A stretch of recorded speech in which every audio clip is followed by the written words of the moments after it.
Yes BCom part third EFM paper first project planning and budgeting control. अपना जो paper first है project planning budgeting control, इसके अंदर chapter चल रहा था मेथड्स ऑफ कैपिटल बजटिंग। और मेथड्स ऑफ कैपिटल बजटिंग के अंतर्गत अपन देख रहे थे time adjusted rate of return method, समय समायोजित प्रत्याय दर विधि। और समय समायोजित प्रत्याय दर विधि है, ये 3 विधियां हैं और इनमें से 2 विधियों का अध्ययन हम पूर्व लेक्चर्स के अंतर्गत कर चुके हैं। उसमें थी नेट प्रेजेंट वैल्यू मेथड और प्रेजेंट वैल्यू इंडेक्स मेथड। आज हम अध्ययन करेंगे time adjusted rate of return method का जो तीसरी विधि है वह है internal rate of return method, आंतरिक प्रत्याय दर विधि। Internal rate of return method जो है वो व्यवसाय के अंतर्गत ऐसी विधि है जिसके अंतर्गत हम जो कैश इनफ्लोज हैं उनका वर्तमान मूल्य ज्ञात करते हैं जो कि इनिशियल इन्वेस्टमेंट के बराबर हो जाए। इसको आंतरिक दर विधि इसलिए कहते हैं क्योंकि ये संस्था के अंदर की जो चीजें हैं, जैसे इनिशियल इन्वेस्टमेंट है और उस इनिशियल इन्वेस्टमेंट जो किया उससे कैश इनफ्लोज प्रति वर्ष कितने प्राप्त होते हैं और प्रति वर्ष जो कैश इनफ्लो प्राप्त होते हैं उनका हम किसी डिस्काउंट रेट से बट्टा दर से हम उनको वर्तमान ज्ञात करते हैं।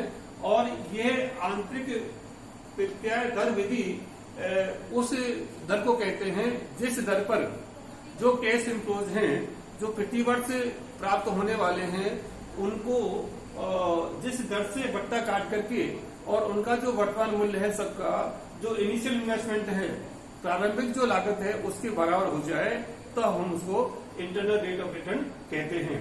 इंटरनल रेट ऑफ रिटर्न जितनी ज्यादा अधिक होगी, यानी कि मैनेजमेंट जो एक्सपेक्टेड करता है रेट ऑफ रिटर्न उससे यदि ये ज्यादा हो गया उसके बराबर होगी तो प्रोजेक्ट को हम स्वीकार कर लेंगे।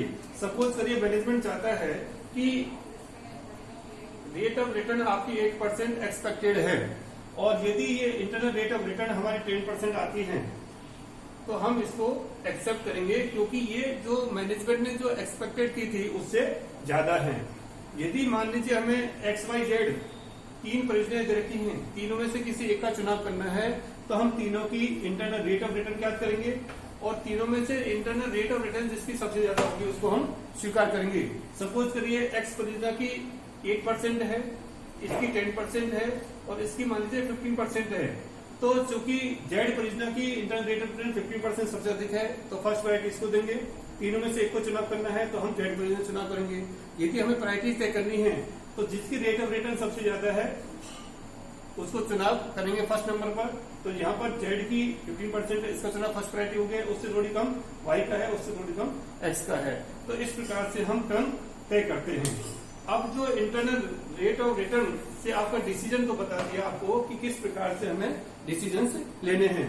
अब हमें यहाँ पर क्या करेंगे, रेट ऑफ रिटर्न हम कैसे ज्ञात करें। तो इसके लिए 2 विधियां हैं। पहली विधि है एन्युटी मेथड, वार्षिक विधि। अब वार्षिक विधि के अंतर्गत भी जो कैश इनफ्लोज हैं वो 2 प्रकार के हो सकते हैं। एक तो कैश इनफ्लोज जब प्रत्येक वर्ष समान मात्रा में प्राप्त हों, जैसे मान लीजिए पहले साल में 5,000, दूसरे साल में 5,000, तीसरे साल में 5,000, चौथे साल में 5,000, यानी कि प्रति वर्ष जब कैश इनफ्लो समान हो तब हम कैसे ज्ञात करेंगे। और कई बार ऐसा भी होता है कि जो कैश फ्लो है वो प्रति वर्ष समान नहीं होते, सामान्यतः समान नहीं होते हैं, तब हम कैसे ज्ञात करेंगे। आज हम इस वीडियो में पढ़ेंगे कि जो एन्युटी मेथड है, वार्षिक विधि है, उसके अंतर्गत यदि प्रति वर्ष रोकड़ अंतर्प्रवाह समान होने पर हम किस प्रकार से ज्ञात करेंगे। तो इसमें हम करना क्या पड़ेगा कि जो प्रारंभिक विनियोग की राशि में कैश इनफ्लोज की राशि का भाग दे दिया जाता है। फॉर्मूला क्या हो गया, initial investment upon annual cash inflows, यानी कि जो प्रारंभिक विनियोग की राशि है या उसकी जो प्रारंभिक लागत है उसमें जो एनुअल कैश इनफ्लोज जो कि प्रतिवर्ष समान है उनका भाग दे दिया जाता है। अब यहाँ जो भागफल आएगा उस भागफल की राशि को वार्षिक जो सारणी है, ये टेबल बना रखी है आपको लॉग टेबल जैसी मिलती है, वहां पर present value of ₹1 received annually for n years इस टेबल का हेडिंग है। उसके अंतर्गत आपको यहाँ पर जो भागफल प्राप्त हुआ था में दिए गए मूल्य के सामने देखा जाता है। यह भागफल की राशि जिस दर की अंतर्गत आती है वही आंतरिक प्रत्याय की दर होगी। इसको एक बार पुनः समझ लीजिए कि जो एन्युटी मेथड है उसमें पहली कंडीशन क्या होगी कि जब यदि कैश फ्लो समान है, यानी कि प्रतिवर्ष रोकड़ अंतर्व्यय हमें समान मात्रा में प्राप्त होते हैं, तो हमें क्या करना पड़ेगा, ये फॉर्मूला काम में लेना पड़ेगा, initial investment upon annual cash inflow. ठीक है, अब इसमें जो भागफल आएगा उस भागफल के सामने हमारे पास में एक टेबल होगी, उस टेबल से आपको मूल्य देखना पड़ेगा और उसके हिसाब से आपको इंटरनल रेट ऑफ रिटर्न ज्ञात हो जाएगी। अब यहाँ पर ज्ञात करने के लिए हम एक एग्जाम्पल ले रहे हैं, उस एग्जाम्पल से आपको और अच्छी तरह से क्लियर हो जाएगा। जैसे सपोज करिए इनिशियल इन्वेस्टमेंट है 10,000, यानी कि प्रारंभिक जो विनियोग की लागत है वो कितनी है, 10,000 रुपए की है।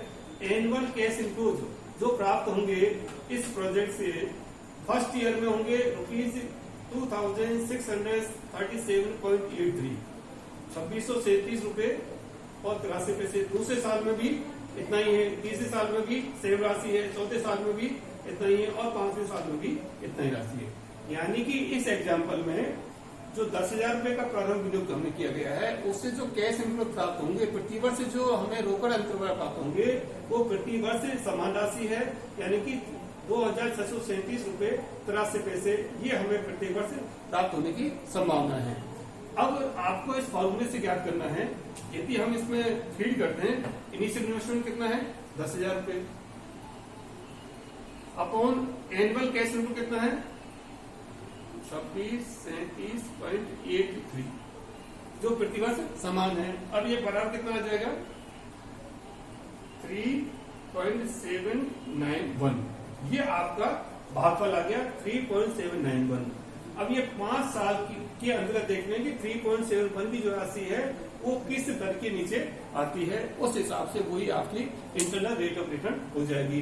अब आपको परीक्षा में एक टेबल दे रखी होगी जिसमें लिखा होगा present value of ₹1 received annually for n years. Log table आती है, उसमें सारी चीजें दे रखी होती है। तो यहाँ पर मैं आपको एक दिखा रहा हूँ, आप देखिए। इस टेबल का हेडिंग है present value of ₹1 received annually for n years. अब इस टेबल में देखेंगे अपन कि 5 साल है तो यहाँ ईयर्स दे रखे 1 2 3 4 5, अपने क्वेश्चन में क्या है 5th ईयर, ये 5th ईयर आ गया।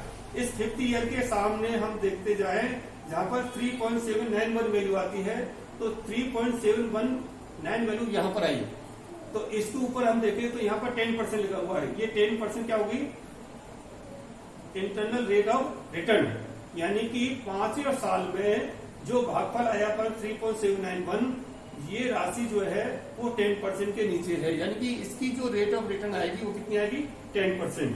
तो आंसर क्या हो गया आपका 10%। एक बार पुनः समझ लिया, आप करना क्या है आपको कि यदि कैश इनफ्लोज आपके इक्वल हैं तो आपको बहुत सिंपल सा है, initial investment upon annual cash flow कर दीजिए। उससे जो भागफल आएगा 5 साल का है तो 5 साल की स्टेटमेंट देखेंगे, 5 साल के सामने ये जो राशि लिखी हुई है ये किस रेट ऑफ इंटरेस्ट या रेट ऑफ रिटर्न है उसके नीचे आती है।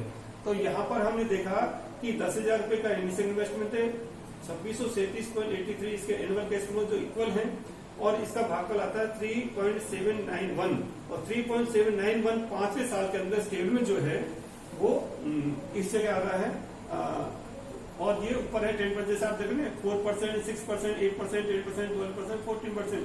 तो ये 3.791 की जो वैल्यू है ये 10% के नीचे है, यानी कि इसकी जो 5वें साल में इसका जो 10% के हिसाब से ₹1 का जो वर्तमान मूल्य होगा वो इस प्रकार से, तो इसकी जो एनुअल जो रेट ऑफ रिटर्न जो आपकी है इंटरनल रेट ऑफ रिटर्न वो कितनी होगी 10% होगी। तो 10% आपकी इंटरनल रेट ऑफ रिटर्न इस हिसाब से ज्ञात हो गई है। अब आपको मान लीजिए मैनेजमेंट चाहता है कि रेट ऑफ रिटर्न आपकी 12% होनी चाहिए और यहाँ पर निकली आपकी 10%। तो अब इस परियोजना को चूंकि जो एक्सपेक्टेड रेट ऑफ रिटर्न है जो मैनेजमेंट चाहता है कितनी 12%, उससे ये कम है, इस कारण से इस प्रोजेक्ट को स्वीकार नहीं किया जाएगा। और मान लीजिए उसकी 10% ही है और 10% आपकी आती है, इक्वल आती है, तो भी अपन इसको स्वीकार कर लेंगे। तो इस नटशेल में हम कह सकते हैं कि जो internal rate of return method है वो तब काम में लिया जाएगा जब आपके पास में 2 चीजें होनी चाहिए। पहली चीज तो क्या, इनिशियल इन्वेस्टमेंट होना चाहिए, और दूसरी चीज क्या, कैश जो इनफ्लोज है वो होने चाहिए। अब पहली कंडीशन ये है कि यदि कैश इनको इक्वल है, प्रति वर्ष समान मात्रा में प्राप्त हो रहे हैं, तब तो हम इस फॉर्मूले से फिर निकाल देंगे। और इससे निकालने के बाद यहाँ जो भागफल आ रहा है उसको फिर हमें इस टेबल की आवश्यकता पड़ेगी। और परीक्षा में आपको टेबल, एक लॉगबुक टेबल आती है, वहां से आप दे सकते हैं, या नीचे इसका दे रखा होगा कि 3.791 जो वैल्यू है 5 वर्ष के लिए 10% के अंतर्गत आती है। तो इस प्रकार से आज इस वीडियो में हमने अध्ययन किया है कि जो इंटरनल रेट ऑफ रिटर्न है, आंतरिक प्रत्याय की दर जो है वो प्रतिवर्ष यदि रोका समान है तो किस प्रकार से निकाली जाती है। धन्यवाद।